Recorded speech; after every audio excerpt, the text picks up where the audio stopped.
Më 22 nëntor të vitit 1908, në këtë vend ku ndodhemi tani, është mbajtur kongresi i manastirit. Pikërisht, 22 nëntori është festë për shqiptarët e vendit, por edhe të rajonit. Sot, në këtë shtëpi ku është mbajtur kongresi, vinë njerëz nga qytete të ndryshme të Maqedonisë, por edhe nga Kosova dhe Shqipëria, për të parë nga afër të gjithë dokumentacionin dhe fotografitë që ndodhen këtu dhe për ta ndjerë këtë atmosferë. Ka organizime edhe me nxënës, të cilët vinë dhe njoftohen nga afër me historinë e këtij vendi. Manastiri ishte sot në qendër të vëmendjes. Hyrje-dalje të shumta kishte në shtëpinë muze ku u mbajt kongresi i alfabetit të gjuhës shqipe.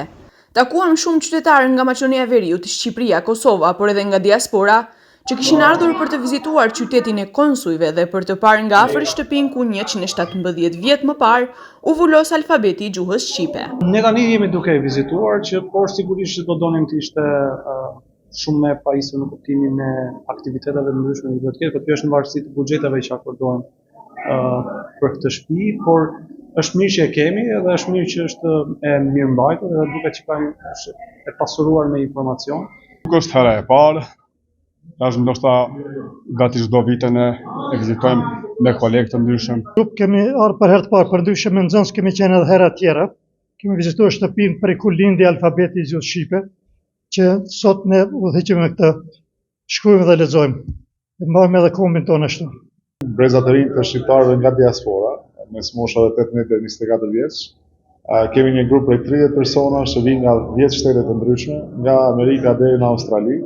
Dhe përmes një programi që quhet Original, ne mundohemi që t'ua tregojmë atyre historinë, traditat, kulturën shqiptare. Kam pa shumë gjona, kam mësuar shumë nga historia, edhe kam bërë shumë shoqe këtu, edhe me pa se ku kam bërë alfabetin shqip, është një gjë interesante.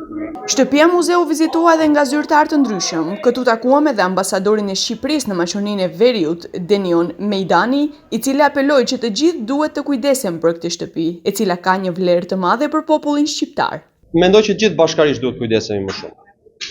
Nuk do ta ndaja, kjo është shtëpia e Kongresit Manastirit, është shtëpia e shqiptarëve, është atje ku u hodh një hap i rëndësishëm për identitetin tonë kombëtar, një rilindje vetdijes kombëtare, një fillim i një epoke të re.